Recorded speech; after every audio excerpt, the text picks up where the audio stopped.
Boa noite, meus irmãos. Graça e paz para você que está chegando agora. É um privilégio estarmos reunidos aqui nessa noite mais uma vez para adorarmos ao Senhor, para ter um tempo de adoração, um tempo de engrandecimento ao nome daquele que é digno, daquele que é santo, daquele que é poderoso. Tudo que nós fazemos, tudo que nós intentamos fazer é para Ele, é por Ele. Por isso, nosso coração se alegra, porque é um privilégio dentre tantos, sermos chamados, sermos capacitados para servi-lo, para adorá-lo. Nós somos pessoas improváveis, nós temos histórias improváveis, mas o Senhor, um dia, com a sua graça, o seu amor nos alcançou e nos chamou para Ele, nos chamou para sermos adoradores, para sermos santos e irrepreensíveis, como diz a palavra. Então eu quero te convidar essa noite para se juntar a nós, para vir adorar ao Senhor conosco.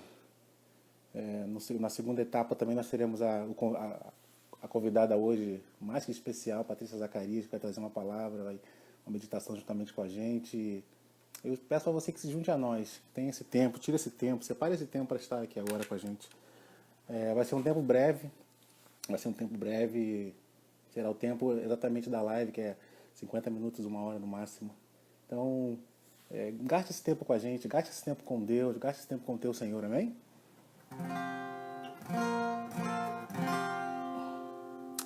Senhor, nós te adoramos, Pai, te louvamos, Pai, nessa noite, Deus, por todas as coisas, Pai, porque em tudo, Pai, em tudo sabemos que o Senhor nos faz mais que vencedores, Deus. E independente do que está acontecendo, das coisas que acontecem à nossa volta, Pai, o nosso espírito, como diz a Tua palavra, está pronto, Senhor. Nós permanecemos inabaláveis, Pai. Por mais que a nossa carne às vezes esteja trêmula, esteja vacilante, o nosso espírito está pronto, Senhor. O nosso espírito, Pai, ele é alimentado pelo Senhor, ele está conectado com o Senhor, ele é diretamente ligado ao Senhor. Então, Pai, o nosso espírito está pronto, está alimentado, está fortalecido, Pai. Mesmo que a nossa carne seja vacilante, mesmo que a nossa alma esteja angustiada, Pai, com medo, Senhor, eu quero te pedir agora, Pai, que o Senhor ordene, Pai, a nossa vida, Pai, que o Senhor ordene, Pai. Não deixe, Pai, que a alma agora, Pai, fale mais alto, Pai, mas que o Espírito do Senhor, Deus, que ministra ao nosso espírito, Pai, possa trazer ordem, Pai. Que cada lugar, cada coisa esteja no seu lugar, ó Pai, esteja tudo dentro da sua ordem, para que tenhamos equilíbrio, Pai, para que nós possamos ter consciência, Pai, que o Senhor está no comando de todas as coisas, Pai, que o Senhor continua nos céus, Pai, e é dos céus que vêm as determinações do Senhor, Pai, é dos céus que vêm os seus decretos, Pai. Não esperamos nada de homem, de pessoa alguma, Pai, esperamos dos céus, Pai. Por isso nós queremos nessa noite, Pai, entrarmos nos céus, Pai, em adoração, Deus, para que o Senhor libere sobre nós como igreja, como indivíduos, como nação, a Tua bênção, Pai, para que o Senhor ordene do céu, Pai, os Teus decretos divinos, Pai. É isso que nós esperamos, Pai, é isso que nós queremos como igreja do Senhor, Deus.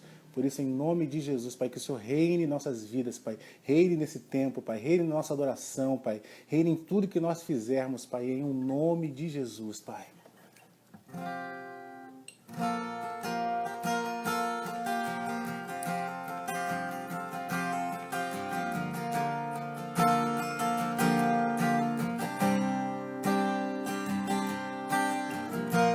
Nosso Pai, que o Teu nome seja mantido santo, venha o Teu reino.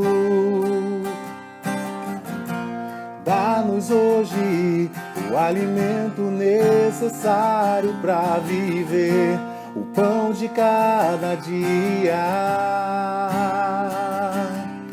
Perdoa os erros que temos cometido, como perdoamos quem nos ofendeu.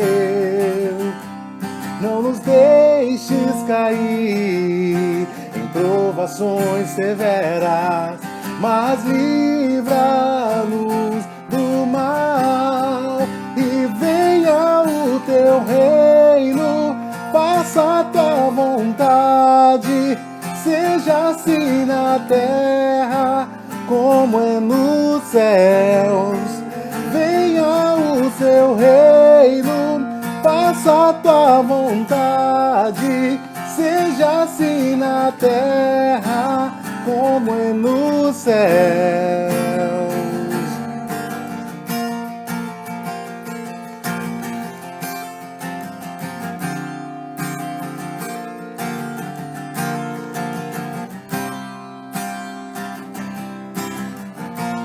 Nosso Pai, que o teu nome seja mantido santo, venha o teu reino.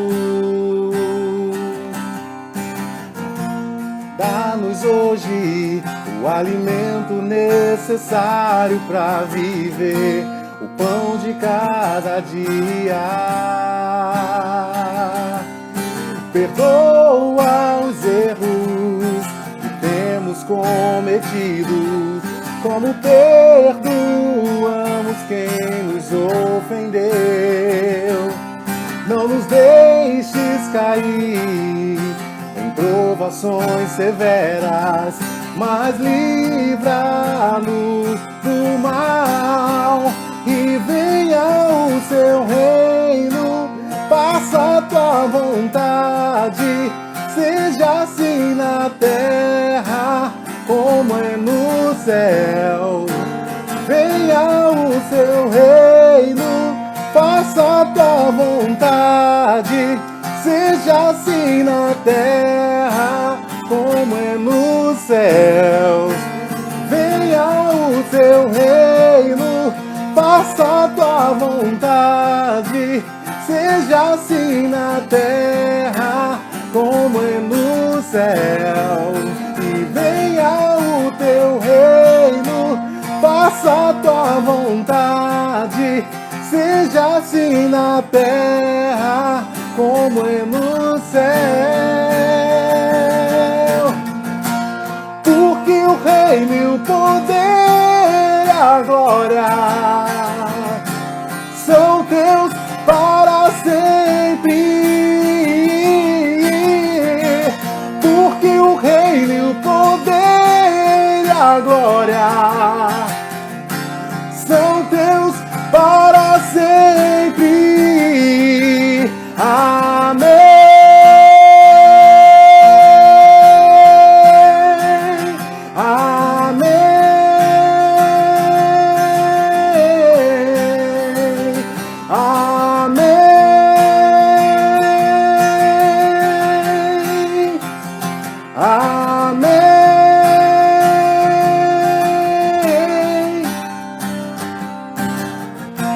Porque o reino e o poder e a glória são teus para sempre.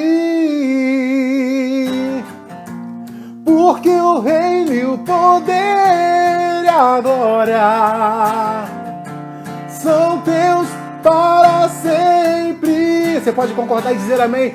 Amém.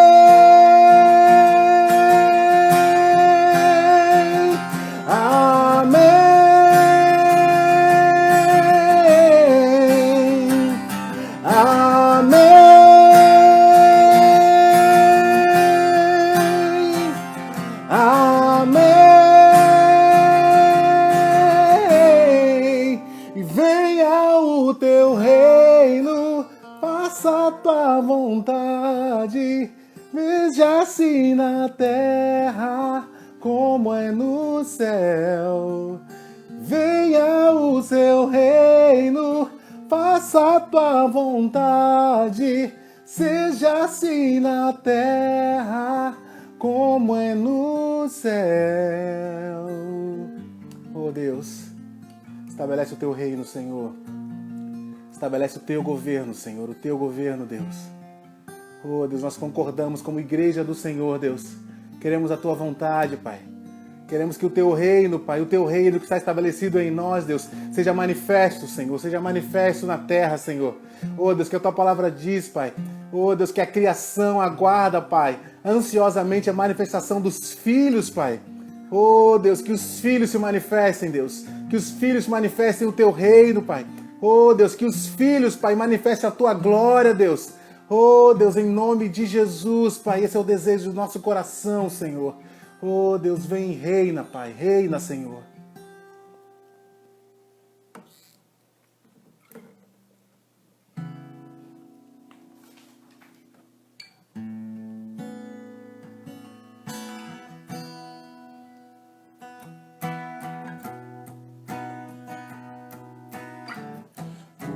és a minha luz e a minha salvação, a ti me renderei. Se ao teu lado estou, seguro em tuas mãos, eu nada temerei. Só em ti confiarei, eu nada temerei. Em frente eu irei, pois eu sei que vive só. Um dia voltará do céu pra nos buscar, pra sempre reinará. Aleluia.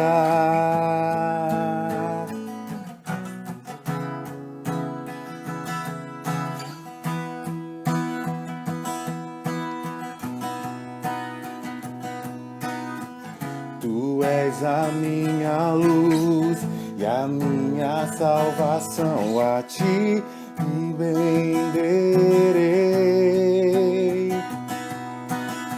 Se ao teu lado estou, seguro em tuas mãos, eu nada temerei.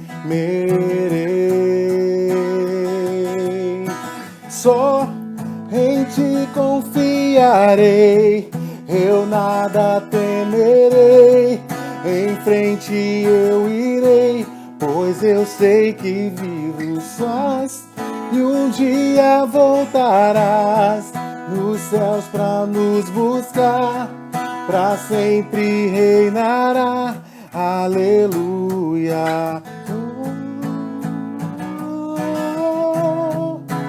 Tu és santo, ó Senhor.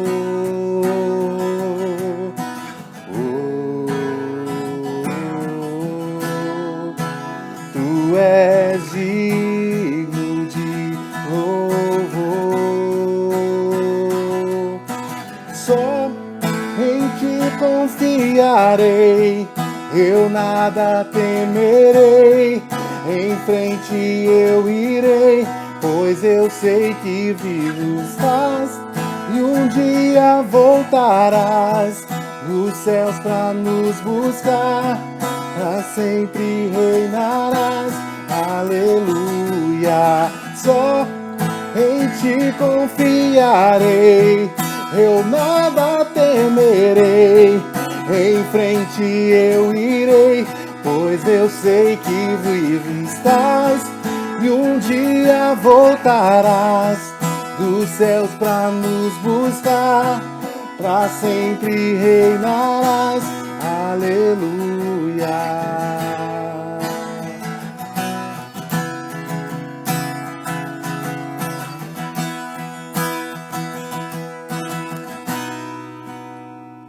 Vem Jesus, vem Jesus, Maranata, ora vem Senhor Jesus. Vem Jesus, vem Jesus, Maranata, ora vem Senhor Jesus. Vem Jesus, vem Jesus, Maranata, ora vem Senhor Jesus. Vem Jesus, vem Jesus, Maranata, ora vem Senhor Jesus.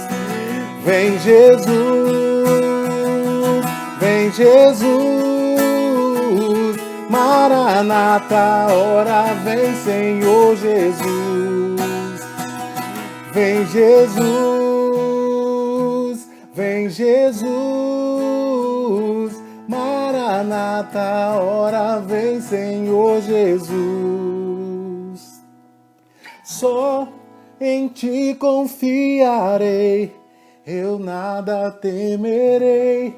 Em frente eu irei, pois eu sei que vives sós, e um dia voltarás os céus pra nos buscar, pra sempre reinarás. aleluia.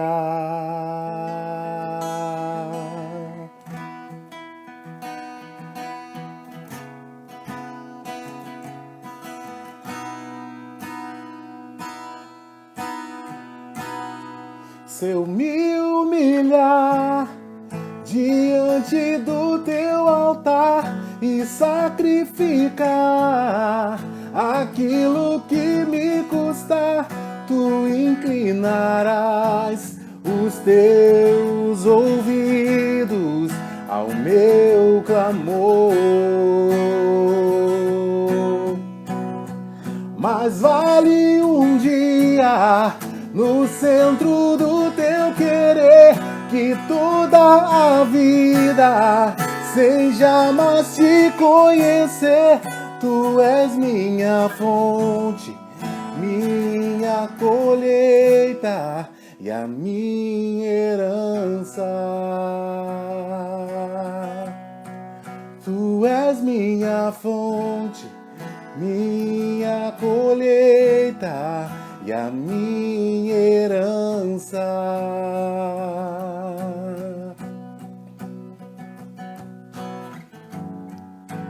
A minha fonte é o teu amor, minha colheita é o teu amor, minha herança é o teu amor.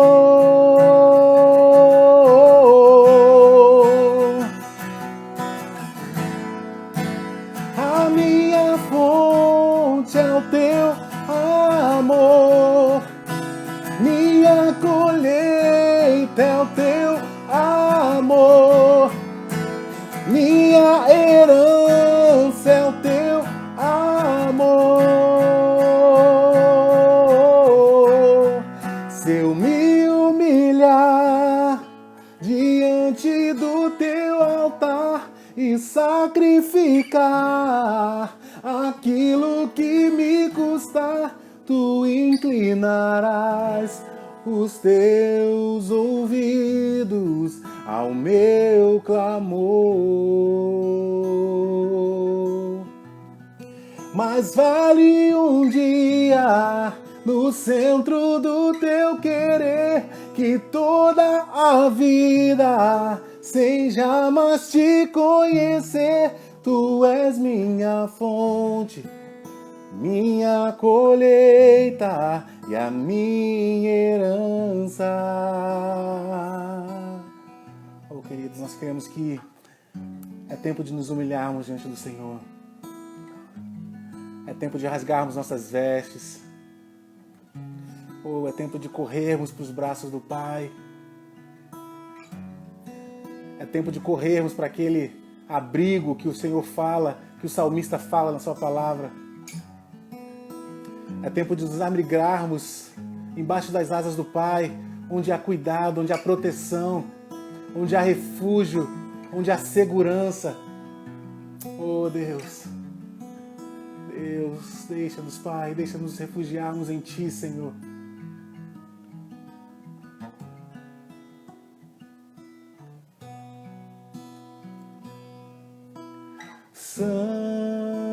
Santo, Santo, Santo é o Senhor. Santo, Santo, Santo é o Senhor. Tem enchido nossas lâmpadas com o óleo do Espírito, tem feito sua vide florescer. Tem enchido nossas lâmpadas com o óleo do Espírito, tem feito sua vide florescer. Diga isso. Santo, Santo, Santo é o Senhor.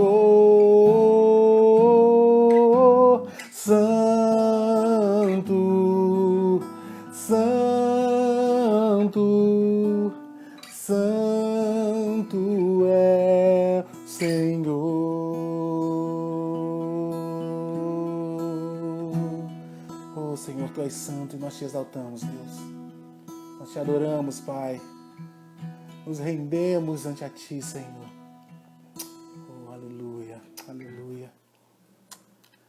Glória a Deus.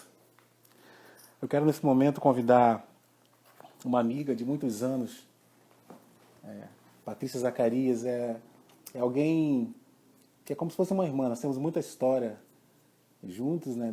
Vivemos muitas coisas juntos. Nós praticamente começamos no ministério, na área da música juntos, e temos uma longa caminhada. E hoje ela irá compartilhar algo com a gente, e eu fico muito feliz. Quero que Deus irá usar poderosamente. Eu vou convidá-la aqui para compartilharmos aqui a tela, e enquanto ela vai compartilhar a palavra conosco, querido. Não saia daí. Creio que Deus vai falar contigo, vai falar com a gente, vai falar comigo, vai falar com a sua igreja.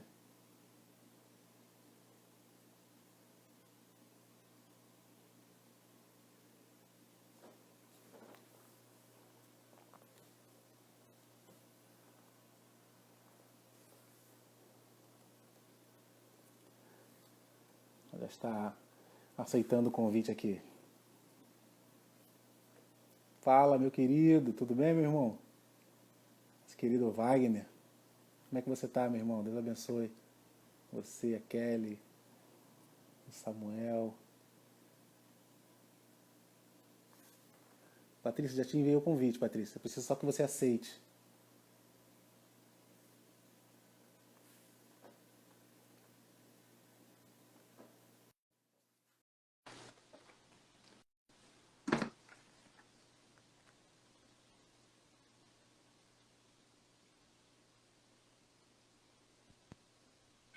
Oi, gente. Glória a Deus. Paz, Patrícia, boa noite.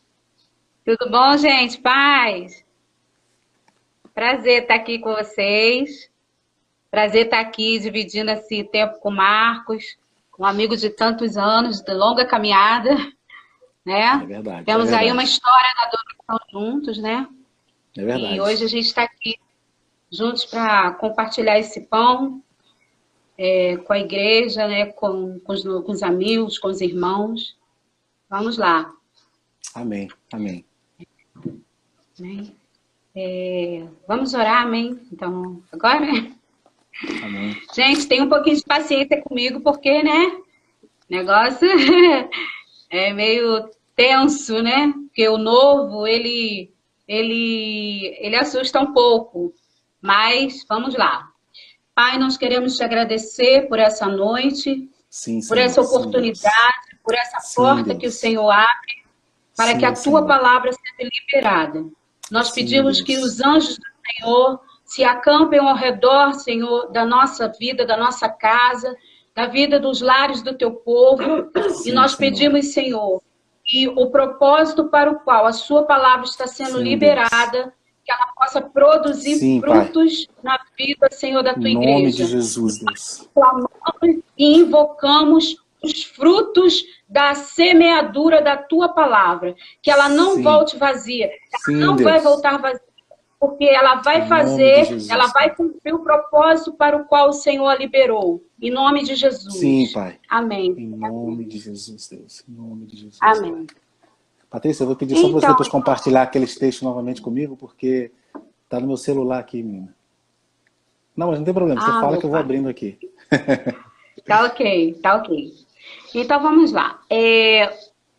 Como nós começamos, é uma satisfação estar com você aqui nessa noite, né? Para poder pensar um pouco com você e sobre um tema que o Senhor começou a gerar em nosso coração há alguns meses, né? Alguns meses, vamos dizer, uns 3 meses que o Senhor começou a trabalhar esse tema no nosso coração. E a gente vai, com a ajuda, né, com o auxílio do Espírito Santo, Amém. liberar essa palavra e que ela alcance lugar no coração de cada ouvinte nessa noite, que ela possa Glória a gerar Deus. frutos, Amém. que ela possa movimentar a sua vida para um novo lugar, para o seu destino em Deus, em nome Amém. de Jesus. Sim. E a gente quer começar falando sobre a percepção desse tempo, né? como eu e como você temos visto esse tempo. Vocês estão me ouvindo bem, gente? Tá perfeito, Patrícia, tá ótimo. Tá. Então, por quê? Porque nós precisamos discernir esse tempo, né? A igreja, eu, vocês, os filhos de Deus, precisam discernir esse tempo para poder responder adequadamente. Porque senão o tempo vai passar, né? E nós não vamos, se não discernirmos o tempo passa e nós não respondemos à demanda que o Espírito está trazendo para a igreja nesse tempo. E o Senhor, alguns meses atrás, começou a falar, a trabalhar no meu coração a questão da percepção que nós, a igreja do Senhor, está vivendo uma batalha espiritual. Amém, verdade. É uma batalha real, é uma batalha invisível, mas mais real do que nós que nos vemos, né? No dia a dia, no cotidiano, que podemos apalpar, que podemos segurar. É uma batalha real. E como igreja, nós precisamos discernir e responder à altura da demanda espiritual que está vindo sobre a terra. Amém. Como igreja, nós precisamos discernir esse tempo e responder à altura da demanda, né? Então, nós queremos começar dizendo que esses são dias, né, de grandes desafios para a igreja, para a sociedade de um modo geral, né? O Senhor está propondo para a igreja nesse tempo uma reformulação apostólica. Esse foi o tema que o Senhor nos deu durante que começou a trabalhar o nosso coração.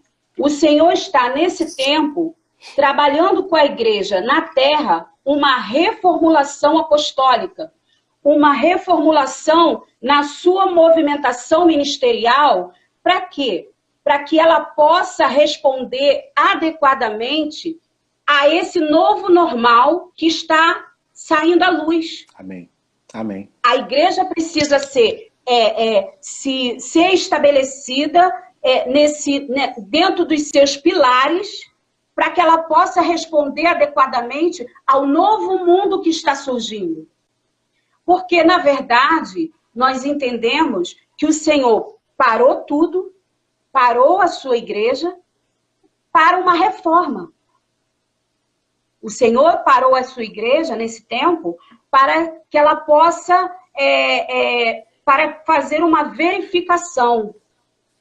E eu gostaria de rapidamente lembrar com você, lá no livro de Marcos, capítulo 9, quando Jesus está numa movimentação com os seus discípulos, e daí, no meio do caminho, aqueles discípulos começam a fazer algumas incursões que não estavam adequadas.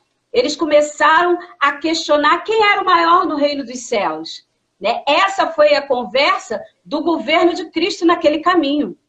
E aí, a palavra vai dizer que Jesus, ele esperou chegar dentro de casa, sentou com o seu governo e começou a conversar com eles, a discorrer com eles. Ele quis entender que conversa era aquela que eles estavam tendo no meio do caminho. Que conversa é essa que vocês estavam no caminho? Quem é o maior?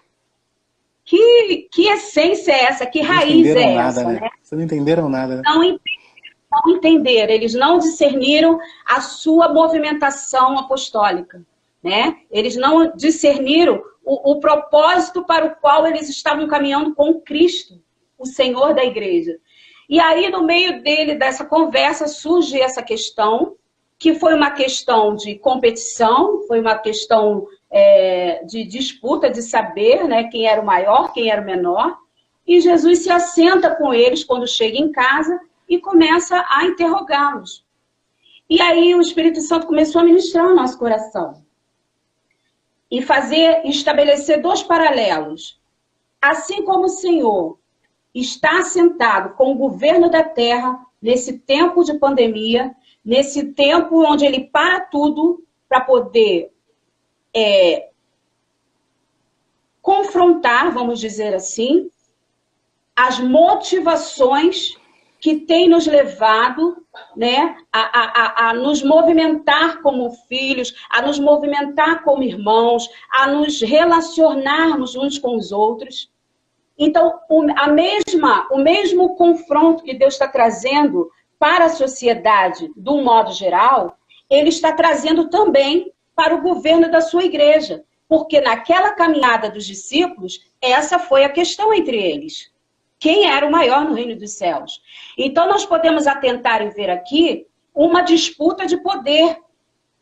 Parece-me que o Senhor está sinalizando que tanto no mundo, na sociedade, no mundo secular, e tanto na sua igreja, na movimentação do seu governo apostólico, a raiz da tomada de poder tem sido um grande câncer. Tem sido um grande mal. Tem adoecido a sociedade essa necessidade de ser maior que o outro, de estar acima, de ser o melhor, de saber, essa necessidade da carência da alma humana em ser superior ao seu par. Parece-me que Jesus está tanto confrontando essa motivação, tanto no governo da terra, né, o governo humano, o governo político, que está aí a nossa política brasileira diante desse caos, diante de uma verdadeira desordem, e a raiz, se nós formos pensar, é uma raiz de tomada de poder, todos estão buscando poder, querem o poder, Sim, né? sim. E olhando para o governo da igreja, os 12 discípulos no caminho, eles também estavam querendo poder. Eles também estavam se movimentando com essa raiz. Então, Jesus parou tudo, chegou dentro de casa e confrontou-os. Assentado com seus 12, assentado com o seu governo, ele vem e traz uma demanda. Ele quer mostrar aos seus discípulos que a sua essência não é tomada de poder. A sua essência não é a competição. A essência de Cristo nunca foi querer apontar quem é o maior ou quem é o menor. A essência de Cristo é estabelecer uma igreja que ela se movimenta sob a plataforma da sujeição uns aos outros. Amém. Do servir uns aos outros com o coração puro, uma movimentação de relacionamentos puros e saudáveis, verdadeiros e genuínos, onde eu posso olhar dentro do olho do meu irmão e dizer para ele sobre a minha dor, sobre a minha chaga, sobre o mal que está acontecendo dentro de mim. Essa é a proposta pela qual o Espírito está nos chamando de volta para uma base. Aí...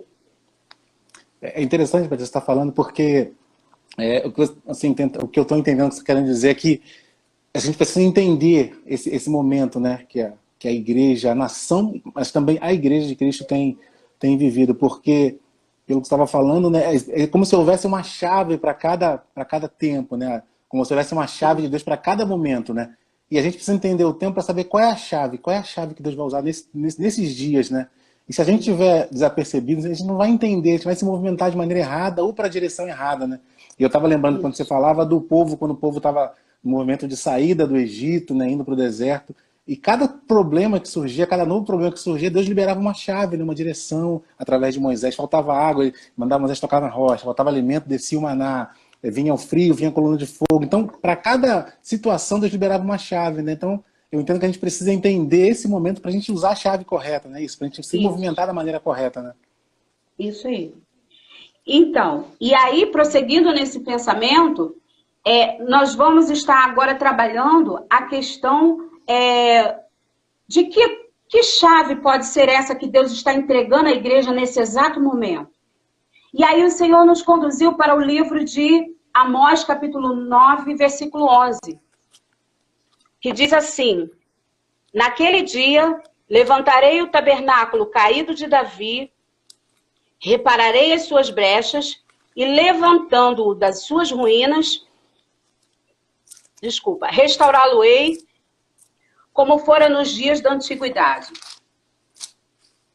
sob esse pensamento, sob esse pano de fundo, né, desse decreto de Deus, dessa promessa de Deus, que naqueles dias ele ia levantar o tabernáculo caído de Davi. Então vamos pensar um pouco. Quem foi Davi?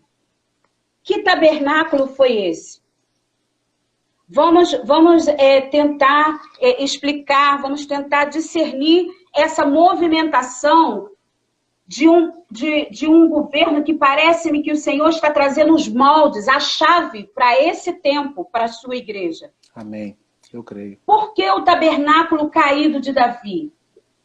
Porque Davi foi um improvável, um menino tirado de detrás das malhadas, humilde, pastor de ovelhas, né? Adorador, líder da adoração, que estava diante de um grande desafio e porque tinha uma chave de intimidade com o seu Deus, ele pôde responder adequadamente àquela demanda do Amém. Confronto de Golias.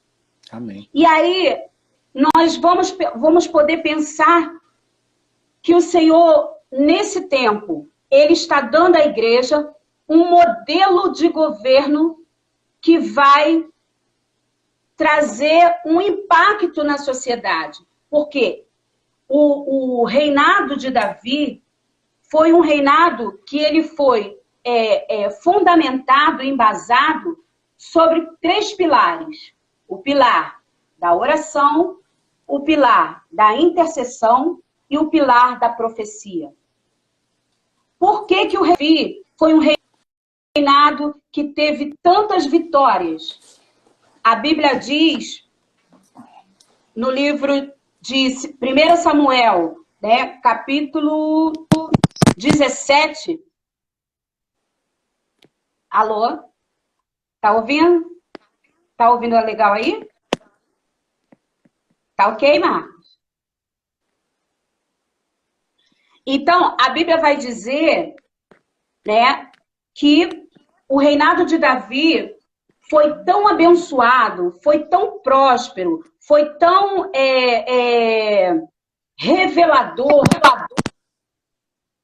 que durante 40 anos houve uma explosão de crescimento, tanto econômico quanto espiritual na nação. Eles viveram 40 anos debaixo de muita prosperidade, debaixo de muitas vitórias e muitas conquistas nas batalhas. Os filisteus, que eram os povos que viviam sempre em guerra ali contra Israel, Davi, junto com seu exército, junto com a sua companhia, durante esses 40 anos, se movimentou em vitórias, em conquistas esplendorosas. Israel viveu um tempo de bonança e de prosperidade como nunca visto. Então vamos pensar, que modelo de governo foi esse que foi tão exuberante, que foi tão revelador?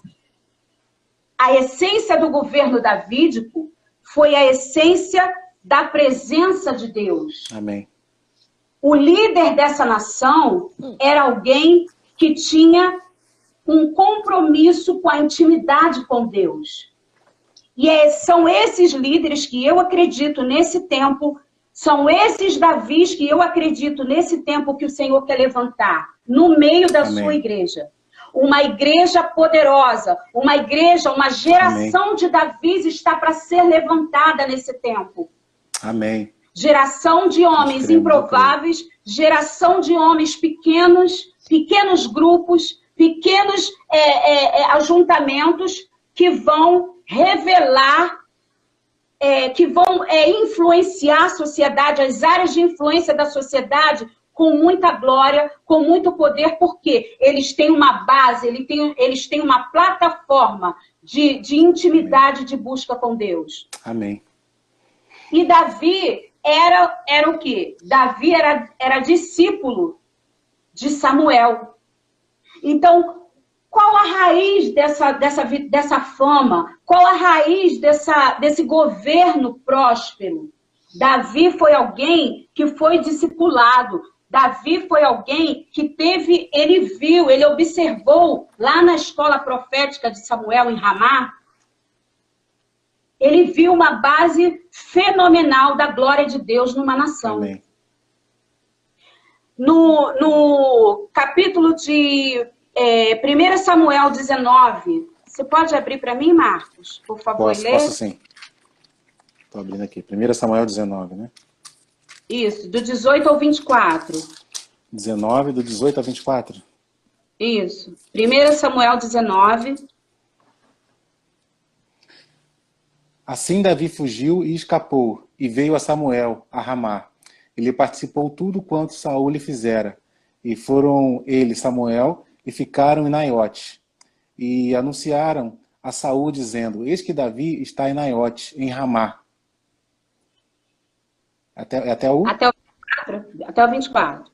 Então enviou Saul mensageiros para trazerem a Davi, os quais viram uma congregação de profetas profetizando, onde estava Samuel, que presidia sobre eles, e o Espírito de Deus veio sobre os mensageiros de Saul, e também eles profetizaram. E avisado disso, Saul enviou outros mensageiros, e também esses profetizaram. Então enviou Saul ainda uns terceiros mensageiros, aos quais também profetizaram.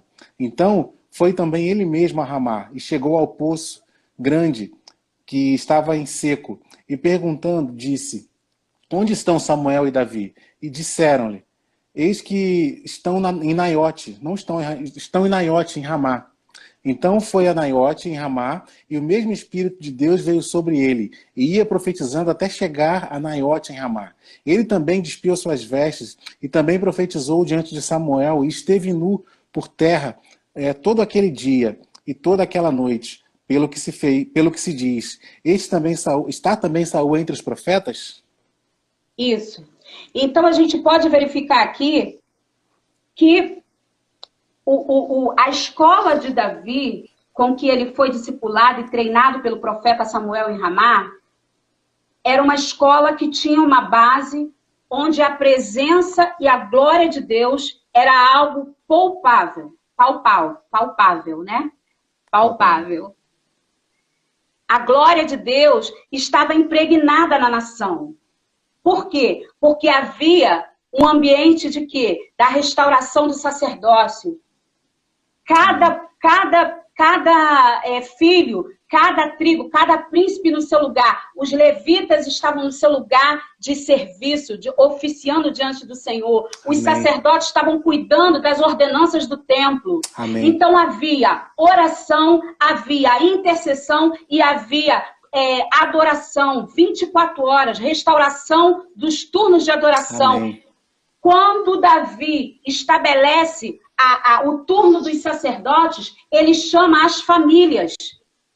As famílias estavam organizadas nas suas casas, dentro do templo, adorando, confessando os pecados da nação. Então, nós vemos aqui que a base para o governo próspero de Davi foi a escola profética de Ramá com seu discipulador Samuel. Amém. A base para o seu reinado de bênção, de paz, de prosperidade estava embasada, ele conhecia, Davi tinha intimidade com isso. Então, quando ele foi ungido rei de Israel, ele levou esse modelo para o seu reinado. E aí, não teve como a mão do Senhor não dar vitórias para ele diante de todos os exércitos, dar sabedoria, dar habilidade administrativa para ele administrar Israel. Foi um tempo de muita prosperidade. Por quê? Porque havia uma base da intimidade, da busca. Davi era um homem segundo o coração de Deus. Todas as suas batalhas eram respaldadas na intimidade. Ele não partia para uma guerra sem antes consultar ao Senhor. Amém. Ele era um filho totalmente dependente. Teve os seus percalços, sim, mas Deus o chama de um homem segundo o meu coração. Porque Davi tinha uma base de intimidade. A essência de Davi era a dependência de Deus. Então, eu acredito que nesses dias o Senhor está ele não está nem procurando. Ele vai sacar da sua aljava Davis, a geração de Davis que vai governar sobre a terra. Amém. Ele vai levantar os Davis nesse tempo para essa tomada de ocupar esses lugares estratégicos na política, nas áreas de influência que o nosso pastor lá ministrou, né, na live sobre o ministério apostólico. Eu acredito que Deus vai sacar Davi dos seus lugares escondidos, das suas cavernas, para governar durante esse tempo. Amém. Eu acredito nisso piamente. E aí, nós estamos falando de uma reformulação apostólica, certo? Eu vou ter que... vou tentar correr um pouco para não passar do tempo. Eu estou preocupada um pouco com a hora. Mas a gente quer convidar você a abrir agora no livro de 1 Samuel, capítulo 17.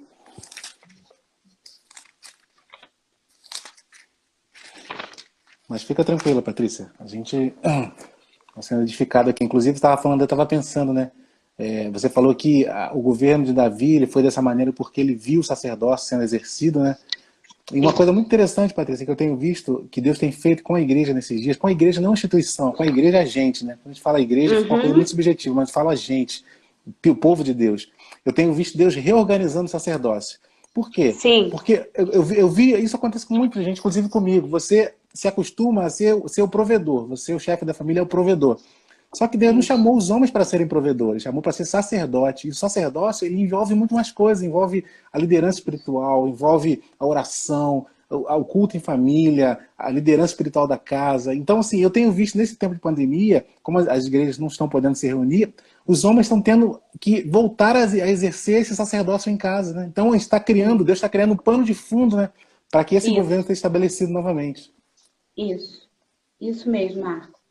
E aí, falando dessa reformulação apostólica, nós estamos falando de uma verificação. Lembra que lá no início a gente falou pela palavra, lá em Marcos 9, que Jesus sentou com o seu governo para conversar? Nós vemos aqui que essa reformulação apostólica que Deus está pensando, né, está sentado com esse governo para colocar as coisas no seu devido lugar. E quem ele vai chamar? Os seus 12, o seu governo. Amém.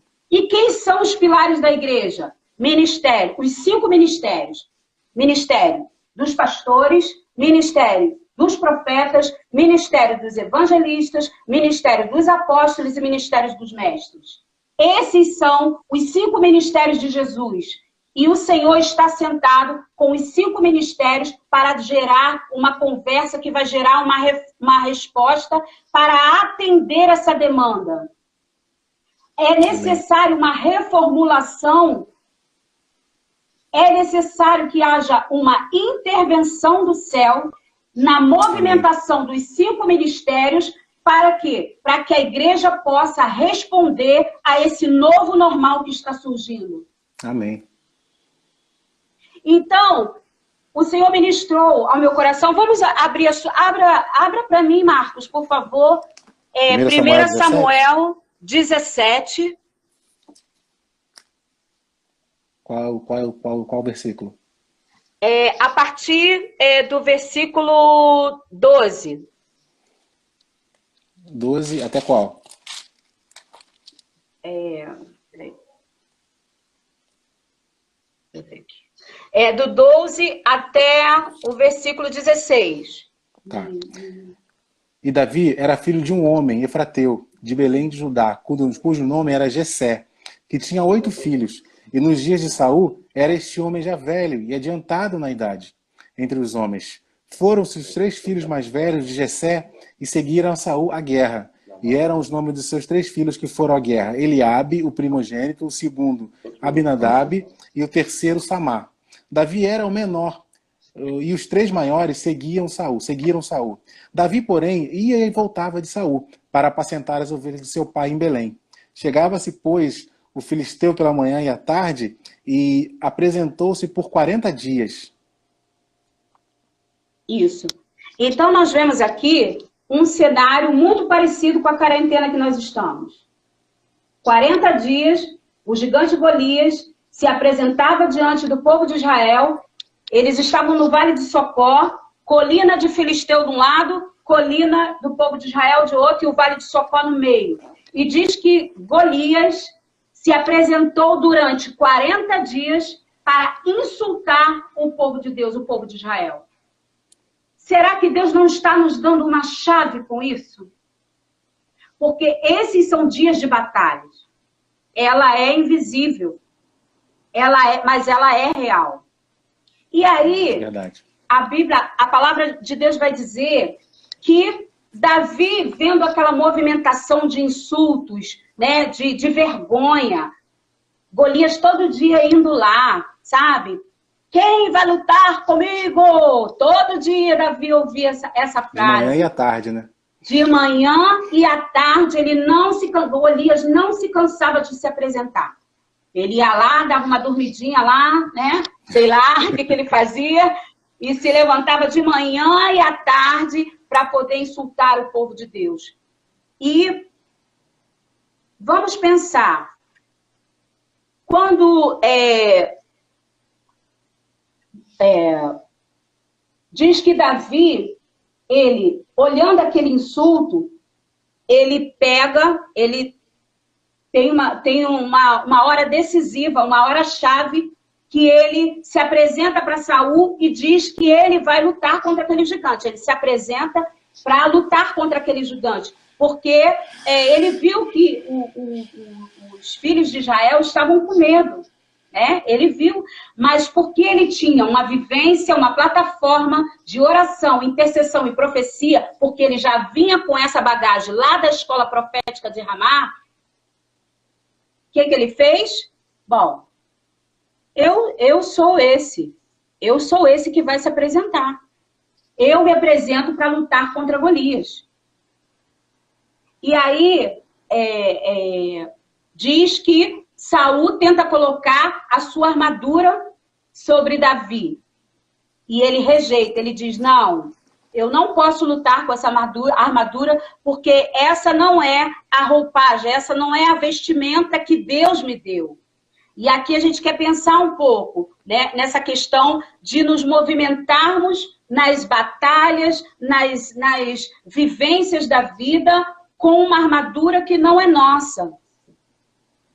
Nós precisamos atentar nesse tempo onde Deus está chamando a sua igreja para se arregimentar, para se revestir da armadura correta.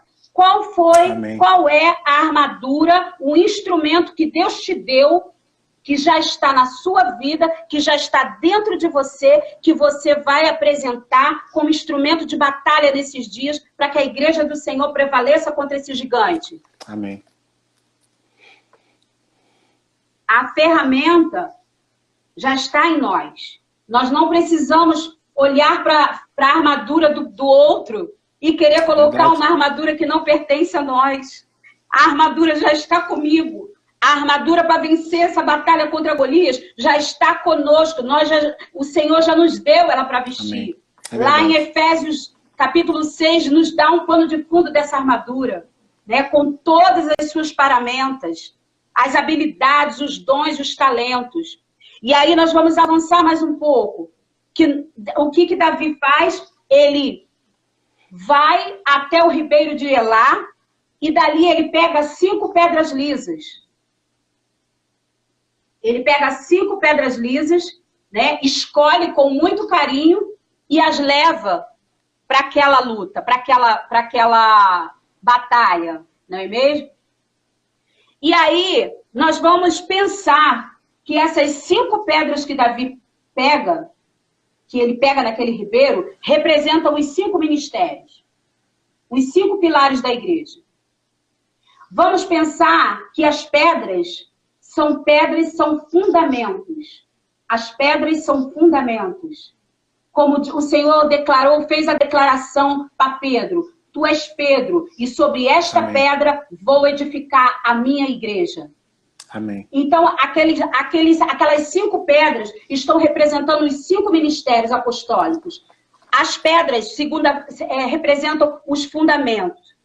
Mas Davi diz que naquela batalha ele ele saca do seu alforje de pastor uma pedra que ele trazia, roda e acerta a testa de Golias. E aí Golias cai no chão, né? A gente já conhece a história. Contamos para os nossos filhos, não é mesmo, Marco? Contamos para as crianças essa história, né? E ele vai, quando o gigante cai, o que ele faz? Pega a espada e corta a cabeça de Golias. E daí em diante, ele viveu toda aquela glória, toda aquela aclamação, né? Foi levantado o rei de Israel, né? Devido a essas vitórias. Mas vamos pensar, porque o Espírito Santo me chamou a atenção nisso. Davi, ele matou o Golias com uma pedra. Então, por que ele pegou 4? Por que Davi pegou 4 pedras? Porque Golias não era só. Golias tinha mais 4 irmãos. E eu quero pedir para você abrir a sua Bíblia no livro de 2 Samuel, capítulo 17. 2 Samuel, capítulo 21, versículo 16. Pode ler para mim, Marcos, por favor? 2 Samuel 21, 16? Isso. 2 Samuel 21, 16. Está na mão aqui. E Esbi-Benob, que era dos filhos dos gigantes, e o peso cuja lança tinha 300 ciclos de cobre, e que cingia uma espada nova, que intentou ferir Davi. Porém, Abissai, filho de Zeruia, o socorreu e feriu o filisteu e o matou. Então os homens de Davi juraram, dizendo: nunca mais sairá conosco a peleja, para que não apagues a lâmpada de Israel. Pode ler. E aconteceu depois disso que houve em Gobe ainda outra peleja contra os filisteus. Então Sibecai, o Zatita, feriu Asaf, que era um dos filhos dos gigantes. E houve mais outra peleja contra os filisteus em Gobe, em Alanã, filho de Jaeré, Orejim, o belemita, feriu Golias, o geteu, e cuja lança era a haste como o eixo de tecelão.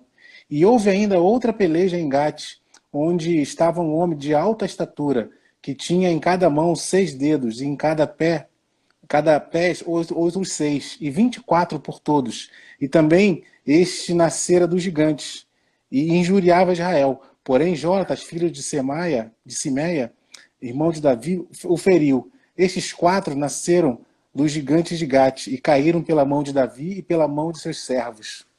Isso. Então, quem eram os gigantes? Lá em Gênesis 6, eles têm uma origem. Lá em Gênesis 6, capítulo 6, vai nos dizer que os gigantes eram descendentes de Sete, né? Mas a mistura ali dos filhos de Sete com as filhas da terra. E que aconteceu uma desordem genética e aí nasceram os gigantes. Então, Golias tinha uma raiz, e nós fomos buscar isso, porque a gente precisava entender o que o Senhor estava querendo comunicar. Sim. Patrícia, e aí... deixa eu só dar um momentinho aqui, só para não ficar sem conclusão, eu vou pedir licença até o pastor, eu vou encerrar aqui, vou começar só para a gente poder concluir, porque senão vai ficar muito inconcluso, sim. Tá? Aí faltam 18 segundos, vai encerrar aqui, eu vou começar novamente, para a gente tentar ser breve e concluir, tá bom? Tá, okay. Vai encerrar aqui, eu vou voltar novamente. Como você volta aqui? Ele vai...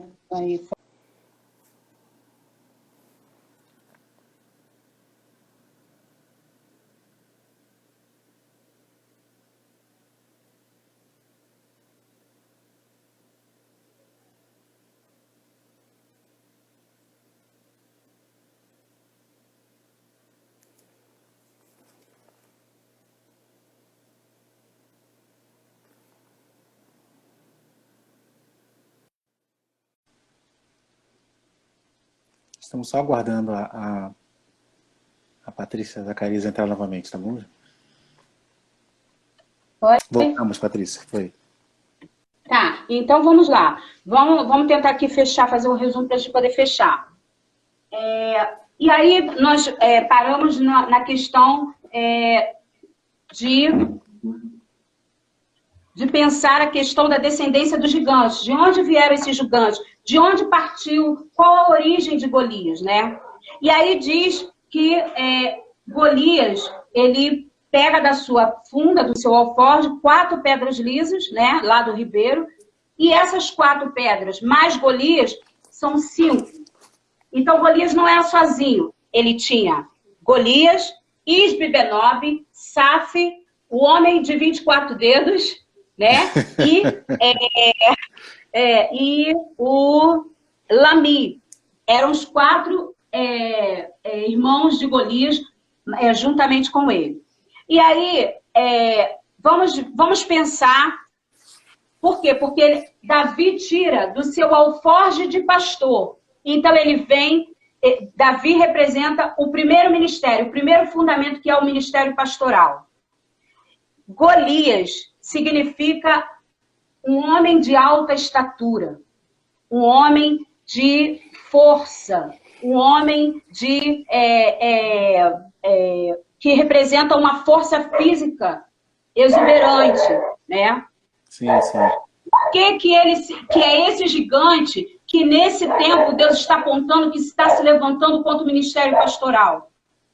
Porque esse gigante chamado Golias, ele se levanta contra o ministério pastoral para provocar, para promover desgaste tanto físico quanto emocional, e tentando desmotivar o ministério pastoral de se movimentar na sua identidade. Davi era um homem de alta estatura. Para o povo lá da Terra Prometida, né, quando Moisés manda os espias fazer a sondagem, espiar a terra, o povo de Israel falou? Eles são muito grandes, eles são gigantes, são de alta estatura, nós parecemos gafanhotos aos nossos próprios olhos. Então, para eles, para o povo de Israel, os gigantes, eles simbolizavam saúde, eram os homens que tinham muita saúde. E contra o que, nesse tempo, nós estamos lutando? Contra uma potestade, contra um principado que está atacando a saúde da nação, a saúde das nações. Então, Golias, ele se levanta contra o ministério pastoral a fim de que ele se movimente com desgaste, com cansaço. E também tentando, com esse desgaste, levar o ministério pastoral a se movimentar na sua própria força, muitas vezes, né? Desgastados, enfadados pelas diversas demandas que eles têm que responder. Golias se levanta para tentar roubar o vigor físico do ministério pastoral.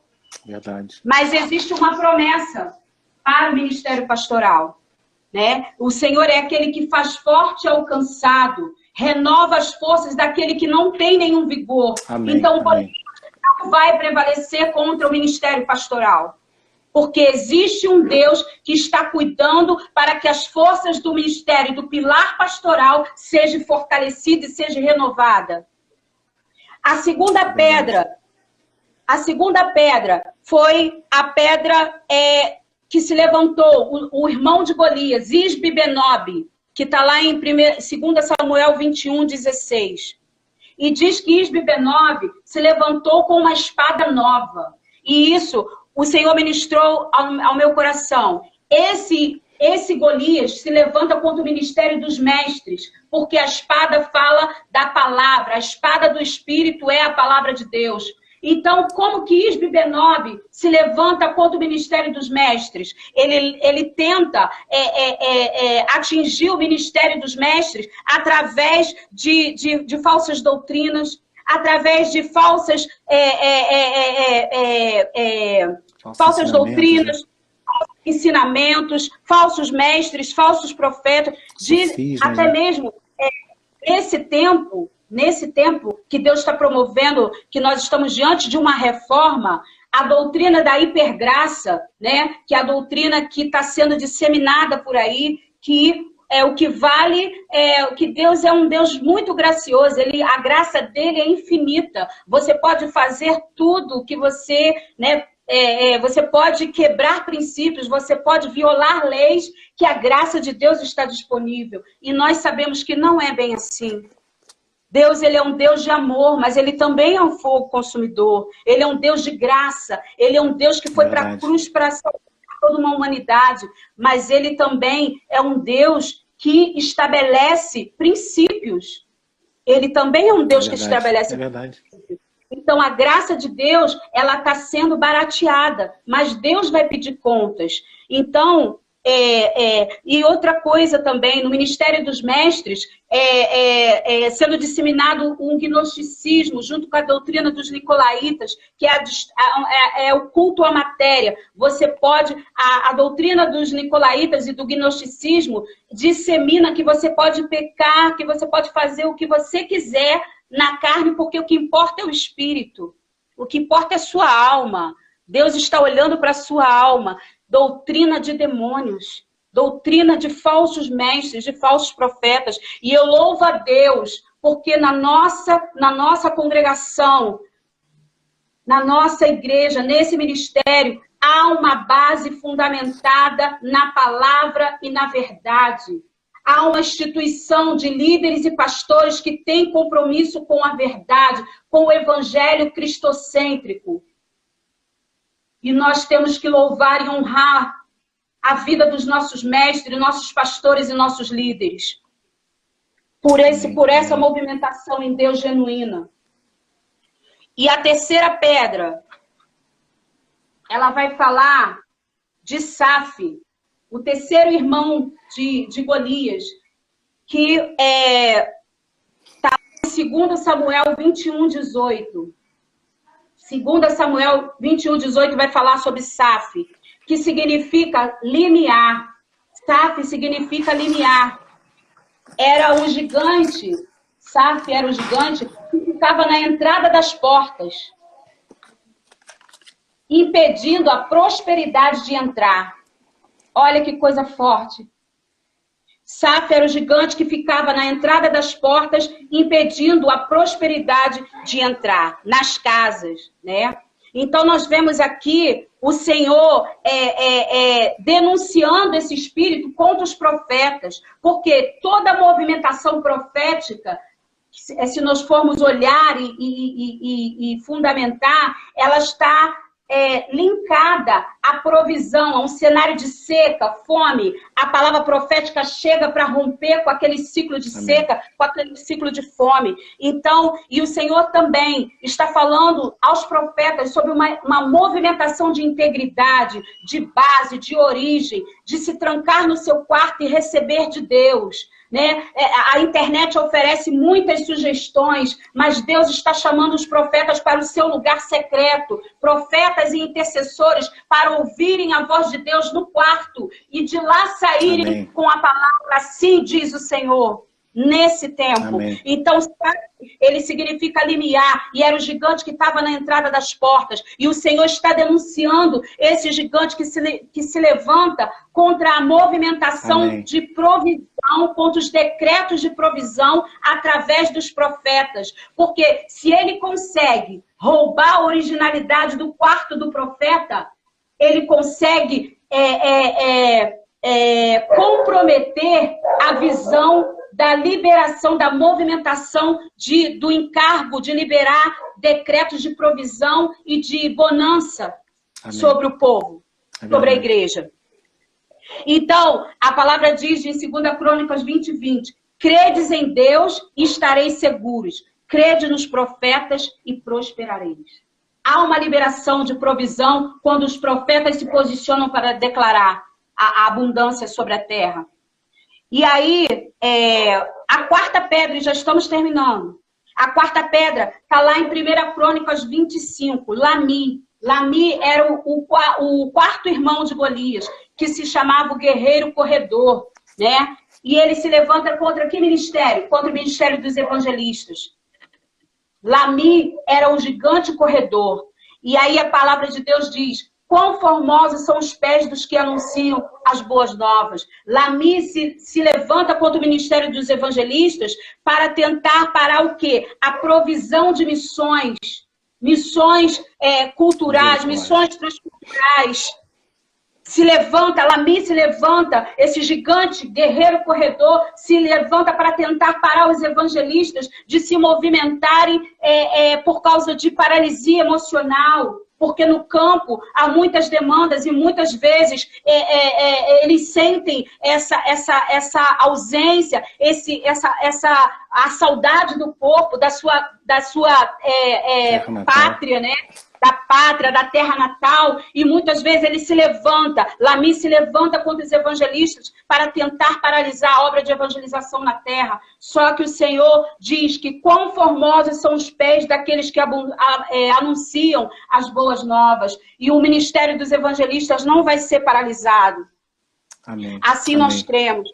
E a quinta pedra, terminando, é a quinta pedra da estrutura que se levanta contra os apóstolos, que era aquele gigante que tinha 24 dedos, 12 nas mãos e 12 nos pés, 6 dedos em cada uma, 6, número de homens.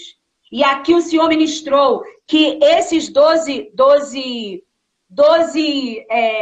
gigantes, né? Assim. 12 dedos, né? Desse primeiro das mãos, está relacionada a quê? Às 12 tribos de Jacó, lá do Antigo Testamento, quando Moisés, né, os filhos de Jacó, cada um recebeu a sua herança.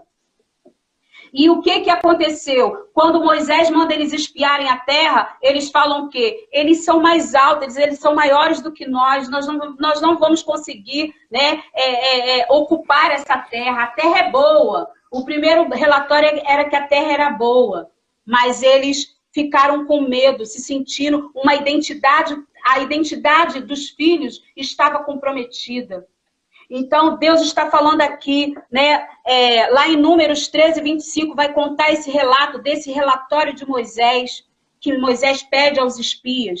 E aí, esses 12 primeiros grupos de governo, né, apresentam um relatório falido, um relatório de uma identidade comprometida.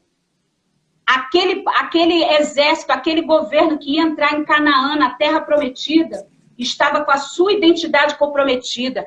E os outros 12 dedos, Patrícia, representam os 12 cordeiros, os 12 apóstolos do cordeiro, aquele que se levanta para tentar impedir os filhos, a igreja, de se encontrar nas bodas com o cordeiro. Misericórdia, Pai. Então, esse é um tempo onde Deus está chamando a sua igreja para se levantar em fé contra esses principados que têm se levantado contra o governo apostólico na terra. Deus está nos revelando gigantes que nós precisamos derrotá-los nos moldes de Davi, debaixo da unção e do governo, da unção que fluía sobre o governo de Davi, que era a unção de uma base de um homem simples, pequeno, humilde, mas que, porém, carregava o apostolado de uma escola profética fundamentada na oração, na intercessão e na profecia. Porque se não houver profecia, o povo se corrompe. Então, a proposta de Deus nessa noite é nos apresentar esses gigantes que se levantam contra a estrutura de governo da igreja e declararmos que o Senhor da igreja, ele está sentado com o seu governo, conferindo cada pilar da igreja, para quê? Para dar a ela autoridade para a sua movimentação. Quando há conferência, quando há reconhecimento, quando há verificação das áreas onde nós temos falhado, nos pilares da igreja, o que acontece? Há uma remissão. E aí sim, nós podemos nos levantar com autoridade para nos movimentarmos nesse novo normal que está apontando aí. Então, Amém. A gente quer orar, a gente quer pedir, quer invocar o nome do Senhor. O Senhor está falando de uma plataforma curada de uma base estrutural do governo da igreja na terra curada, discernindo os seus gigantes, se levantando contra eles na unção de Davi, que estava sob Davi, o governo que deu certo. Para quê? Para que nós possamos entrar numa nova etapa, num novo ciclo que está começando nesse novo normal, com filhos, com a sua identidade estabelecida. Porque quando os 5 ministérios estão estabelecidos na sua identidade da eternidade, quando nós, como filhos, conhecemos a nossa identidade profética da eternidade, nós vamos nos movimentar com precisão. E o que o Senhor está falando é de uma reestruturação para que cada filho encontre o seu lugar, discirna os gigantes, encontre o seu lugar e se movimente no seu chamado. Amém? Amém, amém. Glória a Deus, Patrícia. Bom, irmãos, essa palavra a gente vai ter que digerir depois. Se você puder assistir novamente, ela vai estar disponível no IGTV. E como a gente começou a falar no início, né, a gente crê que esse tempo de dificuldade, Deus está liberando chaves para a gente, né? E a Patrícia foi muito usada por Deus para falar sobre a estratégia que Deus tem usado para levantar a igreja, despertar a igreja, para que a gente perceba o que está acontecendo, né? E ela foi muito usada para falar sobre esses gigantes que estão se levantando contra a igreja. E é tão engraçado isso que ela estava falando, e eu pensava enquanto ela falava, né, que quando os gigantes se apresentaram diante ali do povo judeu e começou a confrontar aquele povo, é engraçado que o povo, ele tinha memórias, era para eles terem memórias dos gigantes que já tinham sido vencidos, de quando os espias foram na terra e viram gigantes, aqueles gigantes foram vencidos. E o povo, naquele momento de confronto, o povo se esqueceu e ficou amedrontado. E eu sei que a gente tem muitos gigantes, a gente já enfrentou muitos gigantes, já venceu muitos gigantes, a igreja de Cristo já venceu muitos gigantes. Só que no momento que a gente é confrontado, a gente se assusta, a gente fica... Tem um termo que eu acho muito bonito no direito, que eles falam que é a jurisprudência, né? Que é, explicando mal e porcamente, é como se em algum momento algum juiz abriu uma exceção e julgou aquela causa de uma maneira diferente, e ele abriu um precedente para que todos os casos sejam julgados daquela mesma maneira. Então ele abriu um precedente, né? Aí chama de jurisprudência. E a gente entende que o povo hebreu, quando ele foi confrontado ali por aquele gigante, havia uma jurisprudência. Porque eles venceram os gigantes para entrar na Terra Prometida. Só que naquele momento que eles foram confrontados, eles esqueceram, ficaram amedrontados. E precisou Deus trazer um homem, como a Patrícia falou, cheio do Espírito Santo, que vinha de uma escola profética e que entendia o papel do sacerdote, entendia o seu sacerdócio. E esse homem foi lá e falou, não, na ousadia do Espírito eu vou confrontar esse gigante e vou vencer esse gigante. E é essa ousadia que a gente precisa ter. Esse entendimento de quem a gente é, do sacerdote que a gente carrega, sabe, daquilo que a gente carrega em Deus, para a gente enfrentar esses gigantes que estão se levantando, né, contra a igreja nesses dias. Então é isso, foi muito de Deus essa palavra, Patrícia. Quero pedir para você orar por nós, para você orar para a gente que está ouvindo, para que a gente consiga discernir, entender cada vez mais essa palavra e nos posicionarmos. Amém. Amém. Vamos orar. Pai, nós queremos te agradecer, Senhor, Sim, por Pai. esse tempo. E Sim, te pedir, Senhor. Deus, que o Senhor que liberou, Senhor, a palavra, o Senhor que está nos dando uma chave nesse tempo, Sim. para discernirmos contra o que nós estamos lutando, contra o que a igreja está Pai. lutando, contra esses gigantes escondidos, invisíveis, mas que pelo teu Espírito eles estão sendo denunciados. Sim, Pai. Golias e seus irmãos estão sendo denunciados. Sim, Deus. Estão sendo denunciados pelo poder do teu nome, Pai. Sim, Senhor. Na unção do teu Espírito. O Senhor libera, Senhor, o Senhor libera a unção. O Senhor libera a unção de Davi, do reinado, do governo, da essência de Davi, que era a essência da intimidade, da devoção e da dependência total do Senhor. O Senhor está liberando sobre o governo apostólico na terra. O Senhor está liberando sobre os 5 ministérios. Ministério pastoral, ministério, Senhor, dos mestres, ministério dos apóstolos, ministério dos profetas, ministério, Senhor, dos evangelistas. O Senhor está liberando estratégias, Senhor, para derrotar esses Golias, Senhor, para, em nome de Jesus, eles serem derribados, para que haja liberação na movimentação apostólica da tua igreja. Nós liberamos palavra, Senhor, de libertação e cura. Nós liberamos a palavra, Senhor, de discernimento. Cada ministério apostólico vai discernir o seu gigante e vai, Senhor, se adequar em arrependimento, em quebrantamento, em lágrimas. Vai se humilhar diante do Senhor e vai receber a chave para se movimentar nesse novo normal que está surgindo diante de nós. Pai, cobre-nos com a tua destra, pela espada do teu Espírito, pelos fundamentos da tua palavra. Nós, Senhor, te agradecemos, porque sabemos que a tua igreja é mais do que vitoriosa. Em nome de Jesus. Em nome de Jesus, Pai. Amém. Glória a Deus. Queridos, obrigado. Um grande você que abraço. Acompanhou. Patrícia, obrigado pela liberação. Obrigado. Beijo, obrigado por vocês. Por ter compartilhado com a gente aqui, tá? Obrigado por ter passado um pouco. Perdão aí, por ter passado um pouquinho. Não tinha como a gente ficar sem a conclusão, né? Gente, obrigado você que acompanhou a gente, tá bom? Deus abençoe você, sua casa. Tenha uma boa noite. Obrigado, tá, gente? Deus abençoe, queridos.